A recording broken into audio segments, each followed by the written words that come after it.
Yo quisiera acá darle el derecho de palabra para que me acompañe acá, bueno, más que derecho de palabra, no, darle el espacio para que intervenga Diana Hernández, quien es estudiante del último año de criminología acá en la Universidad de los Andes y, bueno, es una de las mejores estudiantes de nuestra escuela. Actualmente es una estudiante que tiene una amplia experiencia y un manejo, digamos, bastante sólido en el tema de violencia basada en género. ¿Y por qué quiero compartir este espacio con Diana? Bueno, porque me parece que en términos teóricos y en términos de estructuración, de hablar lo que tiene que ver con violencia basada en género, cualquier persona, como mucha, y nos demuestra la experiencia y mucha que hemos visto, puede leerse cualquier manual, cualquier artículo que descargue en la web y llegar y hablar de violencia de género, que consiste cuando el hombre le pega a la mujer, etcétera, y darnos cualquier diatriba que puede haber o cualquier, digamos, premisa que al final de cuentas vamos a tomar como válida, porque muchas veces no juzgamos a quien tenemos hablando no, y damos por cierto lo que nos ve, ¿no? No veo a alguien mejor que Diana para que trabaje este tema, porque no solo sabe y conoce el tema, sino que tiene amplia experiencia por ser activista en este tema. Así que, bueno, además de eso, pues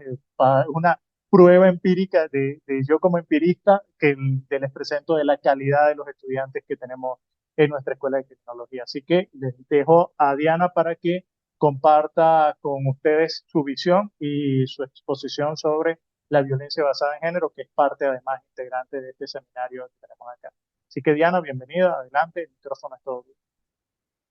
Bueno, muchas gracias, profe. Espero por favor que me confirmen si me escuchan bien y si se ve bien la cámara y ahorita la presentación. Muchísimas gracias de verdad por esa presentación. Bueno, me halaga muchísimo. Es para mí un honor estar con ustedes el día de hoy. Voy a empezar aquí a compartir pantalla. Eh, ajá, empiezo a compartir pantalla. Me avisan por favor si se ve bien la presentación, si la podemos ver en pantalla completa. Ok, creo que sí, creo que ya estamos por acá. Y bueno, como decía el profesor Freddy, a veces es muy fácil leer un artículo en internet y todos creo que en algún momento hemos escuchado un poco de lo que es la violencia basada en género, pero es un tema que una vez que empiezas a ver las cosas con toda la amplitud que este tema pues realmente implica, te das cuenta que un artículo en internet se queda muy corto, cualquier artículo en internet se queda muy corto. Yo creo que este es un tema que mucho más allá de la formación teórica se entiende una vez que realmente empiezas a a realizar trabajos, a ver y vivir lo que es realmente el mundo de la violencia basada en género, porque está mucho más mezclada en nuestra sociedad de lo que pensamos.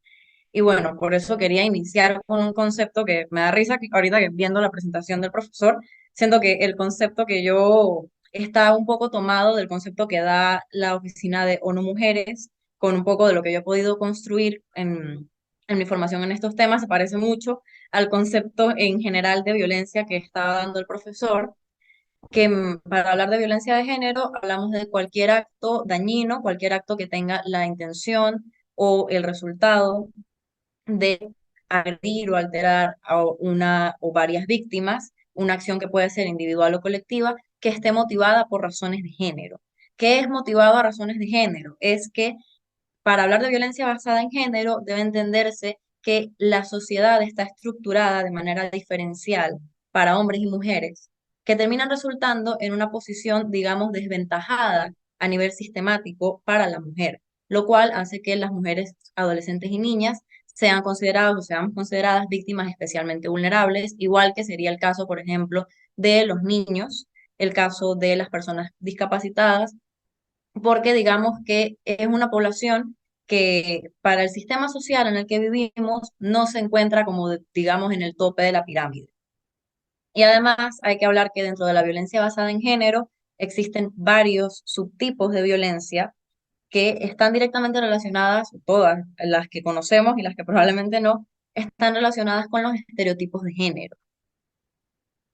Ahora, ¿por qué es importante hablar de violencia basada en género? Porque sabemos que quizás con el concepto que les traje parece un poco abstracto inclusive y es sumamente amplio. De hecho, antes de entrar en esos tips que había dejado por ahí, quería comentar también que, bueno, en investigación actualmente se está viendo mucho que más que hablar de el género como un elemento agregado, se trabaja directamente con enfoque de género, que es básicamente tratar de dejar de lado el género, digamos, como una variable más que se tome en cuenta para los estudios científicos, sino entender como un eje transversal el género para toda una investigación, trabajando justamente desde esa posición de desigualdad social. Entonces, bueno, la violencia basada en género responde a condiciones culturales que se fundamentan en la desigualdad. Las cosas que le ocurren, por más que inicialmente un hecho pudiera parecer, digamos, el mismo, cuando la víctima es un hombre o cuando la víctima es una mujer, no siempre por razones contextuales se puede tratar de la misma manera. Por lo que mencionaba de que cuando hay un componente de género, cuando el hecho de que sea la mujer la que esté sufriendo este acto violento, independientemente de que se considere jurídicamente un delito o no, hay diferencias ahí. Y este mismo tema de que sean culturales, de que responda a condiciones culturales, como bien mencionaba el profesor, el acto violento es violento porque tiene una valoración social que lo considera o que lo legitima como tal. Entonces, como muchas de estas violencias se vuelven algo normal y natural dentro de nuestra sociedad, la violencia basada en género acaba siendo sistemática. Y ya con esa palabrita sistemática creo que empezamos a abrir un poco el concepto de que violencia basada en género no es solamente el hombre que agrede a la mujer, que le cae a golpes o este tipo de cosas. Porque es un tipo de violencia que se manifiesta de múltiples maneras, por eso el concepto también un poquito tan ambiguo de que no siempre es una sola víctima y no siempre es un caso, digamos, tan específico como una agresión física a una mujer. Y bueno, entender que la violencia en términos generales afecta a las mujeres, adolescentes y niñas de forma diferenciada y tiene un impacto muy profundo en las víctimas o sobrevivientes. Aquí dejé abierto esa dualidad de términos, porque cuando hablamos de violencia basada en género, a excepción, por supuesto, de que se hable de un femicidio, se habla de sobrevivientes, no de víctimas, justamente con la intención de trabajar un poco estos efectos psicológicos que tiene la violencia, efectos emocionales, y fomentar la resiliencia y la capacidad de que, bueno, las mujeres que pasan por una situación de violencia basada en género tengan mayor impulso y mayores probabilidades y posibilidades de realmente salir adelante después de esta situación que suele en la mayoría de manifestaciones de violencia no afecta un solo aspecto de la vida de las sobrevivientes, sino que afecta integralmente todos los aspectos de su vida. Ok, estoy tratando de pasar la presentación y no la puedo pasar. Ya, ahora sí. Ok, aquí estoy tratando de ser lo más breve posible porque creo que ya tenemos el tiempo un poco medido, pero para hablar de los tipos de violencia basada en género, Diana, perdón. vemos también, dígame, profe. Tranquila, dale con calma, que no te preocupes por el tiempo. Podemos dejar la sesión de preguntas-respuestas para el jueves, así que vas súper bien y detállalo como vienes así. Excelente, ¿viste? Ok, perfecto, profe, muchas gracias. Bueno, con el tema de los tipos de la violencia basada en género, yo aquí traté de organizar todo en estas 10 categorías que creo que engloban todas o pueden englobar todas las manifestaciones de violencia basada en género que podemos identificar. Sin embargo, esto no es una categorización que tenga, digamos, un consenso ni nada por el estilo. Depende mucho de la perspectiva con la que se trabaje la categorización de la violencia basada en género. Por ejemplo, acá en el caso venezolano, nosotros tenemos una ley especial que es la Ley Orgánica del Derecho de las Mujeres a una Vida Libre de Violencia, y dentro de esta ley se reconocen como tal 25 tipos de violencia contra la mujer o violencia basada en género, y están tipificadas como delito dentro de la misma 19 tipos de violencia. O sea, de estos 25 hay algunos que no están tipificados como tal como delito, sino que constituyen, por ejemplo, un agravante o este tipo de cosas, pero como tal violencia se reconocen hasta el momento 25. Sin embargo, creo que con esta categorización podemos ir eh, organizando todas estas manifestaciones de violencia en estas categorías. Por supuesto, iniciamos con lo más ampliamente conocido, que es la violencia física, que no solamente son agresiones visibles, ¿no? La violencia física, por supuesto, va desde los golpes, la típica idea que tenemos todos de la mujer víctima de violencia basada en género, que es esta mujer con el ojo golpeado, morado, con fracturas incluso, pero violencia física también son manifestaciones tan, digamos, sutiles como empujones, pellizcos, cosas que muchas veces incluso en algunos contextos pasan, digamos, como juegos. También está la violencia sexual, que incluye todo lo que es las violaciones, abusos sexuales, tocamientos, el acoso callejero, que es algo popularmente llamado el catcalling, estos, digamos, piropos morbosos que suelen ocurrir en la calle, cualquier mujer que va caminando por ahí y alguien hace un comentario con una connotación sexual, eso también entra dentro de lo que es violencia sexual. También el Fondo de las Naciones Unidas para la Población, dentro de algunos materiales que tienen sobre la violencia basada en género, consideran lo que es la violencia, la violación por corrección dentro de la violencia sexual basada en género, que es una práctica que se da en algunos países, es una práctica digamos, normalizada, sobre todo en países del Medio Oriente, que es cuando se utilizan las relaciones sexuales forzadas para intentar, entre comillas, corregir la orientación sexual de una persona, en este caso una mujer. Y también está la violencia psicológica, que muchas veces, o la mayoría del tiempo, es, digamos, ocurre en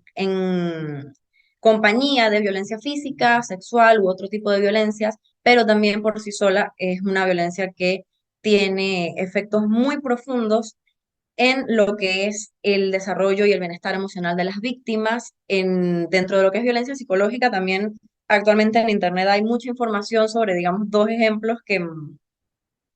bueno, se han hecho bastante populares en la cultura del Internet, que es el hablar del gaslighting y del mansplaining. El gaslighting es esta práctica, digamos, en que se trata, sobre todo en contextos de pareja, el hombre trata de invalidar, menospreciar o negar por completo las afirmaciones o las cosas que pueda decir una mujer, diciéndolo en términos,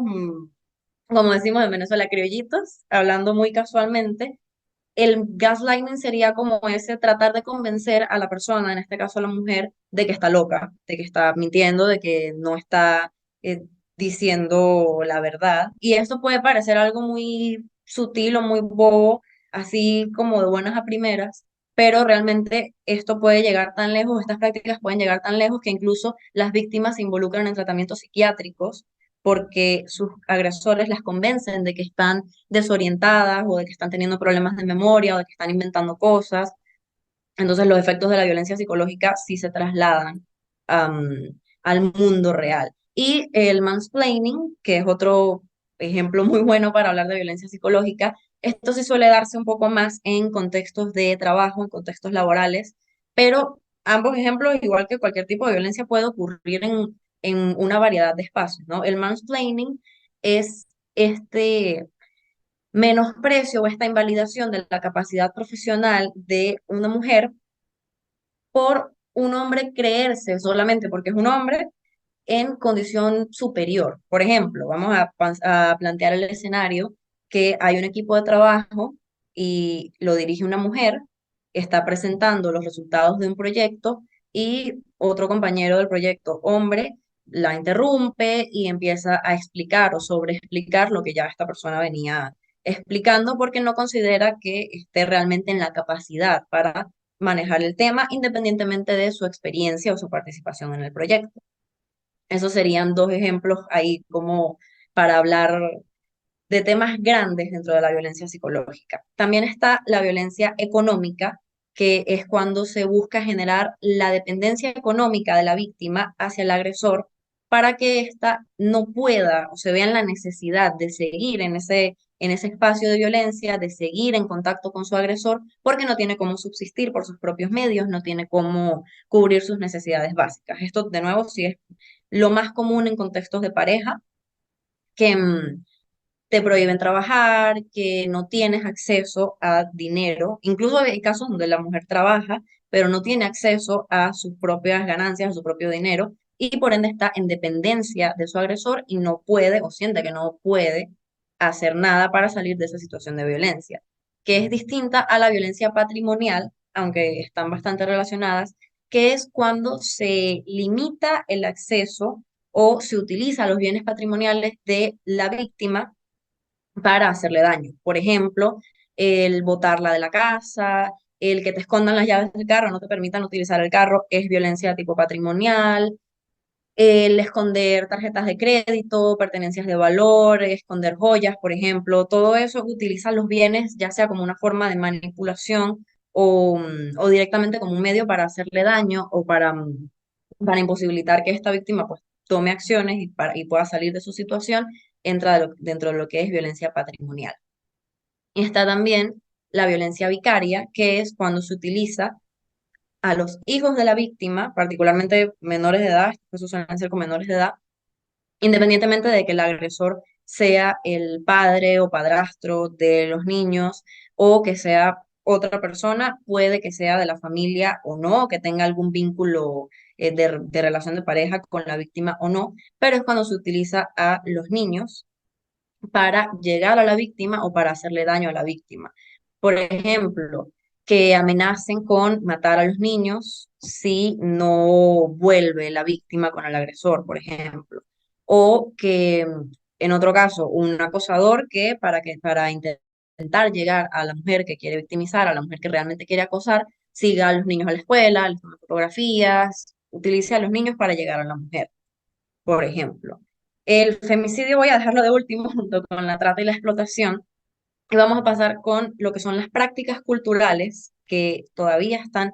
legitimizadas y normalizadas, no en todas partes del mundo, pero que se ven. Y aquí hay dos ejemplos muy claros que suelen ocurrir principalmente en países del Medio Oriente, que son la mutilación genital femenina, mal llamada antes circuncisión femenina,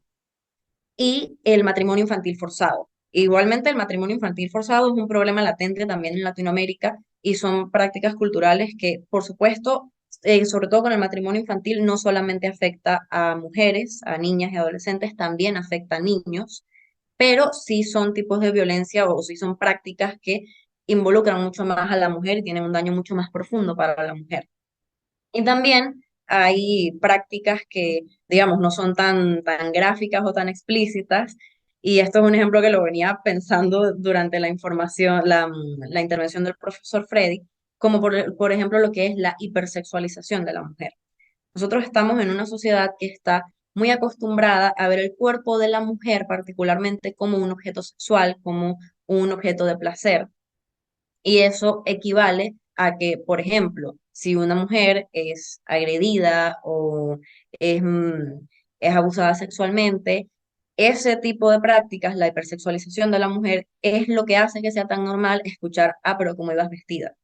Ah, pero seguro es que andabas en falda, seguro andabas en chores, seguro andabas en vestido. ¿Por qué? Porque está la idea socialmente aceptada de que si una mujer está, digamos, mostrando su cuerpo, es porque está o eso tiene una carga sexual implícita que de alguna u otra manera permite o implica que esa mujer está buscando ese tipo de agresiones, cosa que obviamente no es así. También está la violencia digital, que aquí pudiéramos hacer realmente un módulo completo solamente hablando de violencias digitales, porque todo lo que yo acabo de mencionar, todas las manifestaciones de violencia que estoy hablando, a excepción por lo menos de las prácticas culturales y por supuesto la violencia física, todas se pueden dar en entornos digitales. Igualmente que todas pueden estar, digamos, complementadas con violencias por entornos digitales. Por ejemplo, una persona que acosa a una mujer en su trabajo o en la calle también puede estarla acosando simultáneamente por redes sociales. Y hay también violencias que sí son un poquito más exclusivas del ámbito digital, que también hay muchas, pero de las más importantes para hablar de la violencia basada en género está lo que es la sextorsión, también mal llamada antes acá en Latinoamérica la pornovenganza,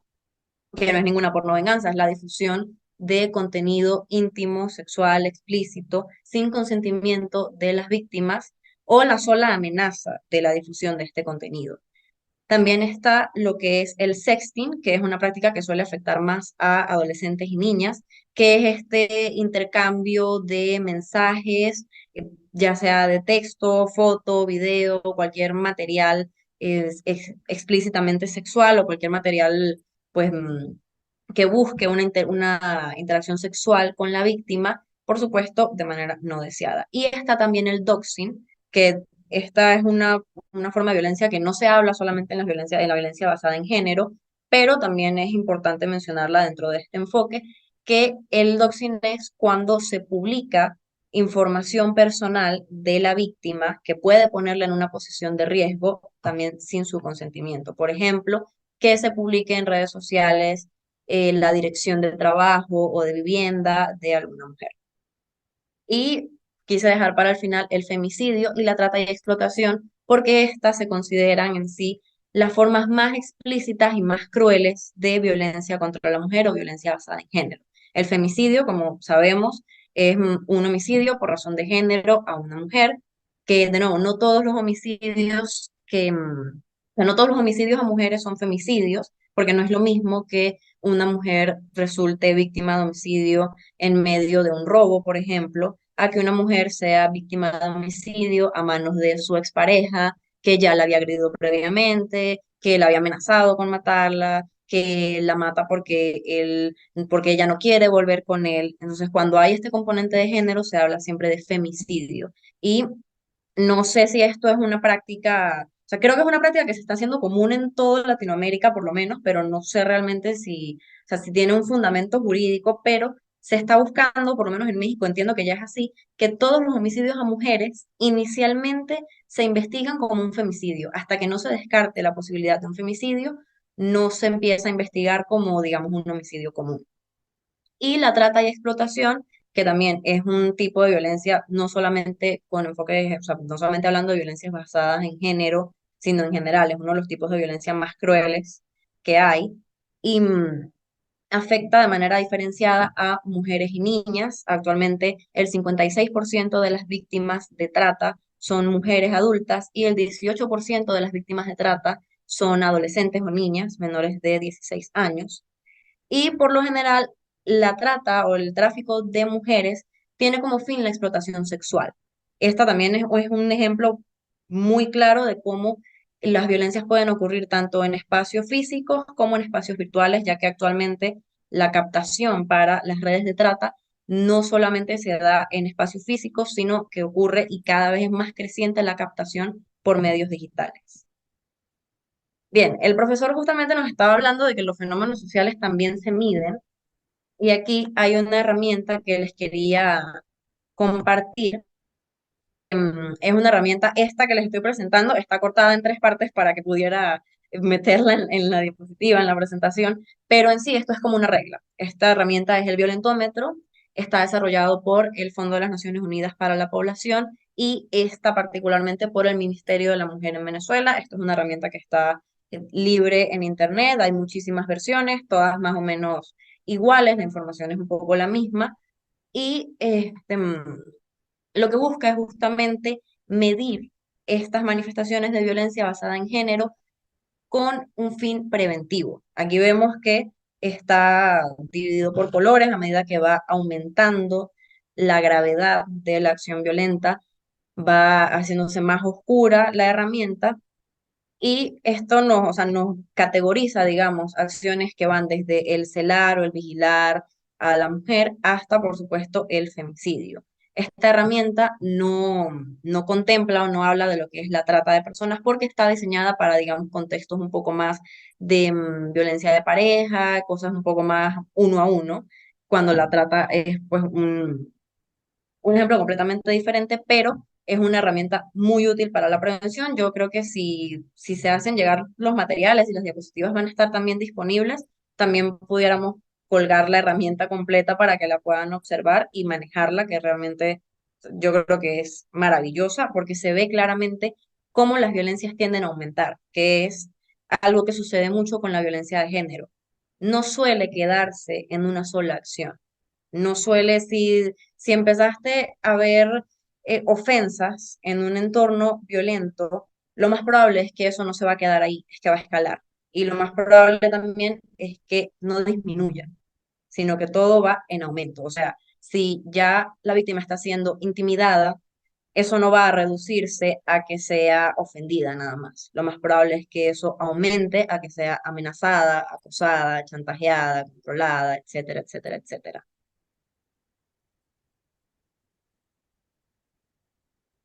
Esta presentación se volvió a quedar como pegada. Ajá, ahora sí. Ok. Y bueno, vamos a hablar ya viendo esta herramienta que nos trata, o sea, que nos lleva un poco por el lado de la prevención. Vamos a hablar un poco sobre cómo podemos prevenir la violencia basada en género.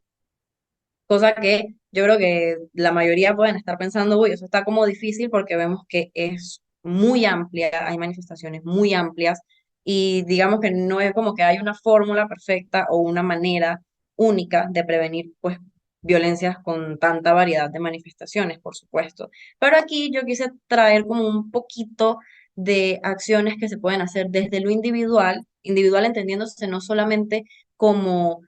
yo como mujer, ¿cómo me protejo? Porque también yo creo que eso es un error garrafal que se ha cometido históricamente, que estamos muy enfocados en prevenir para no ser víctimas, cuando esto, siendo un tema cultural más que otra cosa, debería prevenirse desde cómo evitar que haya más agresores, cómo evitar que las personas terminen agrediendo con base en género, porque no se puede, o sea, de dejar la responsabilidad total de la prevención en las víctimas es un poco culparlas también de algo que realmente nunca es responsabilidad de las víctimas. Y también acciones desde lo colectivo, que no solamente es las instituciones de control formal, también como sociedad, entendiendo de nuevo que esto es un tema cultural, podemos tomar acciones que ayuden un poco a cambiar la forma en que vemos este tipo de violencias y eso va a cambiar la realidad de sus manifestaciones. Entonces, desde lo individual, es importante que aprendamos a reconocer factores de riesgo como la baja autoestima, victimizaciones previas, que no solamente se refiere a victimizaciones de si tú tuviste una pareja que te violentó, eres más propensa a repetir ese patrón de pareja, sino que además cuando las personas son victimizadas en su infancia, esto constituye un factor de riesgo no solamente para que sean victimizadas en el futuro, sino que constituye un factor de riesgo para que se conviertan en agresores. Y también están otros factores de riesgo como la dependencia económica, que ya lo veíamos directamente, hay violencia económica basada en género. Es importante promover el que las mujeres, que todavía tenemos un rol muchas veces renegado al espacio privado dentro de la sociedad, es importante promover que sean, que seamos las mujeres personas autosuficientes, que esté un poco más esa idea que hoy está tan esparcida del empoderamiento. Empoderamiento no es solamente el amor propio y reconocer el valor de la mujer, digamos, en papel o en imágenes bonitas, sino también es que realmente se promueva que cada vez las mujeres, adolescentes y niñas sean más autosuficientes e independientes en lo económico, en lo profesional y en todos los aspectos de la vida. También es muy importante fortalecer las redes de apoyo no solamente desde lo formal, no solamente es que tú tengas acceso a un grupo de apoyo de alguna organización civil, no es solamente que el sistema esté realmente preparado para atender violencia de género, que eso también es importantísimo, pero redes de apoyo también muy importantes, la familia, las amistades, tener entornos positivos. Esto muchas veces es lo que termina marcando la diferencia de qué es lo que realmente se hace o qué es lo que realmente hace la víctima cuando está en una situación de violencia basada en género, porque no es lo mismo decir, bueno, yo estoy siendo violentada por mi pareja, por ejemplo, pero mi familia no me apoya, no tengo a dónde ir, si yo me voy de la casa me quedo en la calle, o no es lo mismo decir,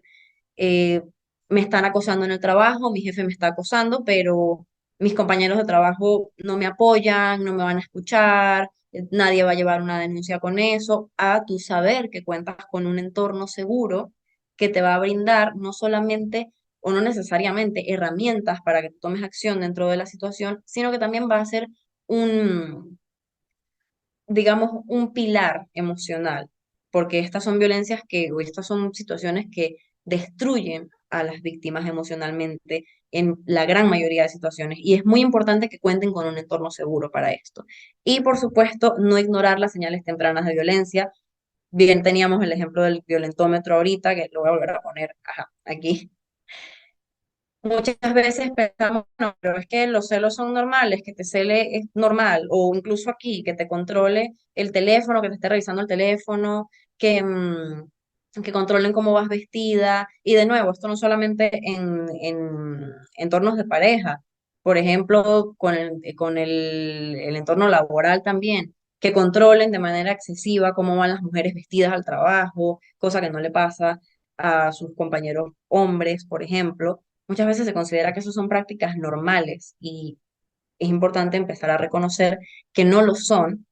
y tomar acción cuando empiezan estos signos tempranos de violencia para evitar justamente que escalen. Y desde lo colectivo es muy importante, y esto yo creo que es lo más difícil, la tarea más difícil que tenemos como sociedad, que es de construir las ideas sociales que producen discriminación por género. De construir este proceso de reconocer que yo pienso de esta manera porque así fue condicionado desde niño y que no necesariamente eso es una verdad absoluta, ni eso es la mejor forma de ver las cosas en nuestra sociedad. Entonces es empezar a dejar de relegar a las mujeres desde el lenguaje, desde las acciones del día a día, desde lo que se conoce nuestro metro cuadrado, nuestros espacios familiares, amistosos, laborales, dejar de relegarlas a una posición de inferioridad, dejar de relegarlas al espacio privado, dejar de pensar que las mujeres son de la casa y los hombres de la calle, que el lugar de la mujer es la cocina y el del hombre es el trabajo, porque aunque a veces parezca que eso no tiene nada de violento, ese es el tipo de cosas que permite que la violencia basada en género sea tan amplia y sea un problema tan grande como lo es en la realidad.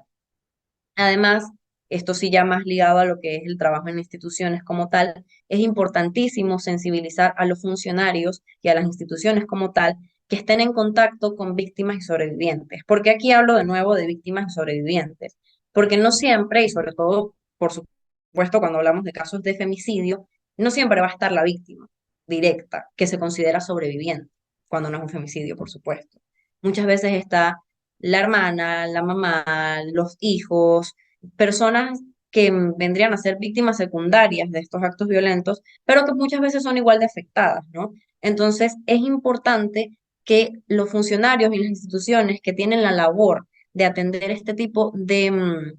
problemas estén realmente sensibilizados en enfoque de género, porque si tú no sabes ver las cosas bajo esta perspectiva, si no hay la preparación suficiente para abordar algo que trastoca la vida de una víctima de manera integral, pues la atención no va a ser correcta. Y de nuevo, aquí hablando un poco más ya de intervención en casos de violencia de género, no solamente de acciones preventivas, es necesario que hayan esfuerzos institucionales por reconocer y atender oportunamente a las sobrevivientes. Por ejemplo, acá en el caso venezolano, está, además de lo que es el Ministerio de la Mujer, hay tribunales especiales para materia de igualdad de género, y bueno, no sé si en el caso de Perú, por ejemplo, sea igual, pero esto es un esfuerzo por atender estos casos de manera diferenciada, por ejemplo, entendiendo que las sobrevivientes requieren de una atención integral que contemple aspectos biopsicosociales de su ser. No basta con que cuando una mujer víctima de violencia basada en género decide hacer una denuncia, se le procesa y bueno, empieza un procedimiento como cualquier otro y ya, porque el contexto no es el mismo y los riesgos no son los mismos. Por ejemplo, de nuevo hablando del caso venezolano, actualmente está completamente prohibido que para los casos de violencia basada en género se consideren medios alternativos de resolución de conflictos. No hay acuerdos, no hay mediación, no hay suspensión del proceso. De hecho, entiendo que actualmente inmediatamente buscan que el agresor salga del hogar si es que comparte hogar con la víctima en estos casos. Y es que es importante entender que simplemente levantar la denuncia y iniciar un proceso de investigación no garantiza ni el bienestar emocional ni la seguridad física de las víctimas. porque como son casos donde por lo general hay un vínculo cercano, independientemente de que sea de pareja o en otros entornos, entre el agresor y la víctima, el solamente levantar una denuncia se queda muy corto. Y además, por eso cosas como el tener un tribunal especial para tema de equidad de género, para violencia basada en género, ayuda a que estos casos sean atendidos como con mucha más rapidez y con una prioridad distinta. Además, aquí en otro apartado son necesarias las buenas prácticas en casos de violencia basada en género para evitar la normalización de la violencia desde las instituciones de control. Aquí voy a hablar de un ejemplo que estoy muy segura que se replica en otros países también. Acá en Venezuela hubo un estudio hace unos cuantos años que se enfocaba en conocer cómo veían los funcionarios policiales la, o sea, cómo trataban a las víctimas de violencia basada en género que se presentaban a las policías a llevar la denuncia y cómo actuaban. Y muchas veces estos casos no terminaban de procesarlos o los funcionarios no levantaban una denuncia formal o no lo tomaban, digamos, en serio porque alegaban que la víctima, o muchas veces la víctima propiamente expresaba que lo que quería era darle un susto a su agresor, o que ellos iban, lo detenían y después la misma víctima pedía que lo sacaran y era, o sea, se tornaba todo un esfuerzo extra para que al final los casos no procedieran, pero esto es una consecuencia de que no hubiera sensibilización adecuada ni los lineamientos adecuados en aquel momento a nivel de legislación para atender estos casos. Porque, por supuesto, si hay un vínculo, sobre todo de pareja, entre la víctima y el agresor, pues puede ocurrir muchas veces esto, que sí quieren denunciar, pero no quieren denunciar, entonces dicen primero que sí, después que no, y eso genera, por supuesto, un choque contra el procedimiento que puedan tener las instituciones de control y no están preparados para abordarlo. Y si no están preparados para abordarlo, entonces estos casos pasan a ser otra mujer que quería darle un susto al esposo y ya, y después esa mujer puede terminar gravemente lesionada o asesinada a manos de su pareja porque no hubo una atención adecuada, porque no tenían la sensibilización adecuada. Y por último, que esto ya creo que queda un poco claro con lo que venía comentando, que debe priorizarse el bienestar y la protección de las sobrevivientes, más allá de que se lleve un proceso legal contra un agresor de violencia basada en género. Es importante siempre escuchar a las víctimas, entenderlas, es importante respetar también las decisiones que ellas tomen, sobre todo porque por lo menos en el caso venezolano, la gran mayoría de casos de violencia de género, al menos en la región andina, que llegan a instancias formales de control, es decir, que se levanta una denuncia, que inicia un proceso judicial, las víctimas no llegan solas. Las víctimas suelen llegar acompañadas de organizaciones de la sociedad civil, porque bueno, estas son situaciones que generan mucha vergüenza, mucha culpa, es una carga emocional muy pesada y desde las instituciones es muy importante que, que se respete, incluso cuando la víctima a veces no quiere denunciar, y que eso no implique que estas personas tengan, o mejor dicho, sean privadas del acceso a otro tipo de atenciones que pueden ser vitales para que realmente superen este hecho de violencia. Por ejemplo, que pudieran tener acceso igual a un proceso terapéutico, a atención psicológica, a exámenes médicos, que sobre todo en casos por lo menos de violación o agresiones físicas son muy necesarios. Pero entonces, esto es una consideración que hago, y no sé si por lo menos de los que estén acá presentes sean parte de organizaciones de la sociedad civil o de instituciones de control en los lugares de donde nos estén escuchando, pero es muy importante. Esto es un tema que se tiene que tratar con mucha humanidad, con mucha empatía y viéndolo un poco más allá desde lo que es o lo que puede significar para un investigador, para un teórico, cualquier tipo de violencia, entender en estos casos, más que en ningún otro, que se está hablando de seres humanos que pasan un proceso sumamente difícil y que trastoca por completo el ritmo de vida que llevan. Entonces, independientemente desde el espacio que ocupemos, es importante tener una visión muy amplia de lo que es la violencia basada en género, porque de verdad todo lo que les acabo de compartir es nada más un pequeño abreboca, pudiera hacerse un diplomado entero hablando de violencia basada en género, pero bueno, espero que con esto podamos ir hilando un poco toda la información que nos ha dado el profesor Freddy Crespo, que su información, que su clase de este módulo, como todas las demás, fue excelente. Y bueno, hasta acá mi intervención. Espero que haya quedado todo claro y que tengan la intención también de investigar un poco más de este tema, que realmente es algo que nos compete a todos como sociedad. Voy a dejar de compartir pantalla y creo que entonces podemos pasar a la sesión de preguntas y respuestas. Profesor Freddy, estoy atenta a cualquier cosa.